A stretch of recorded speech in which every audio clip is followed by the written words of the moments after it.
Bonsoir, chers téléspectateurs. Dans la région de Schleswig-Holstein, la diversité sexuelle doit aussi devenir une matière scolaire.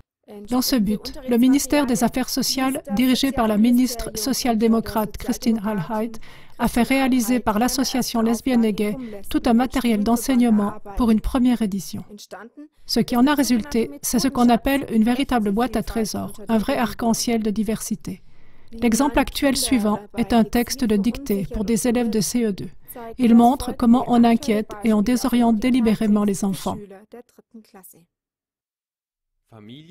Les familles sont différentes. Des fois, il y a un papa ou une maman. Quelquefois, il y a un papa et une maman. De temps en temps, il y a un beau-père, une maman et un papa. Parfois, il y a une belle-mère, un papa et une mamie. De temps à autre, il y a des parents nourriciers et des parents naturels.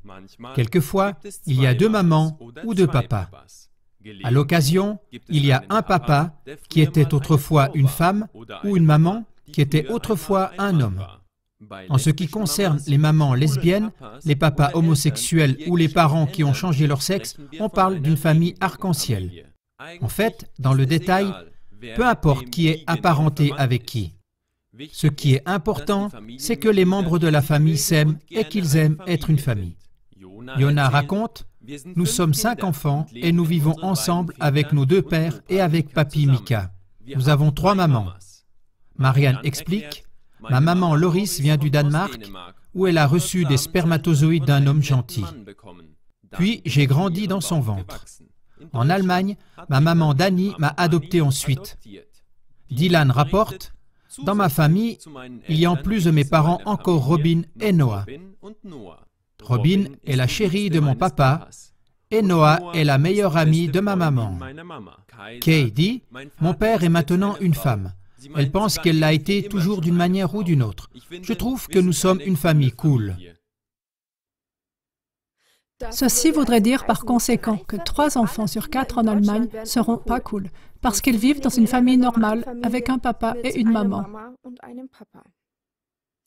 La professeure Christel Ruth van Old, spécialiste en médecine pour enfants et adolescents et directrice de l'Institut allemand pour la jeunesse et la société, avertit. Quand les écoles enseignent que le sexe est sans importance et que le mariage n'est plus qu'une forme de vie sexuelle parmi d'autres, et que n'importe qui peut changer son identité sexuelle à tout moment, cela a forcément des conséquences évidentes et ravageuses. Des enfants qui ne savent plus s'ils sont garçons ou filles deviennent désorientés dans leur identité. Des personnes qui sont affaiblies dans leur identité seront d'autant plus sensibles aux expérimentations de manipulation et de mise au pas idéologique. Mais pourquoi accepte-t-on malgré tout cet affaiblissement d'identité des adolescents? Peut-être est-ce même un objectif bien ciblé. C'est justement cela que de plus en plus de citoyens se demandent et contre cela qu'ils résistent vigoureusement dans des manifestations, comme le montre notre émission suivante sur la dernière manif du mouvement citoyen Bezirkte-Eltern, Parents inquiets. Qui peut avoir intérêt à ce qu'on ait des adolescents fragiles, qu'on peut manipuler facilement, ou autrement dit, qu'on peut manœuvrer facilement? Étudiez cette question en regardant nos différentes émissions, et surtout notre documentaire « Les ancêtres de la sexualisation précoce ».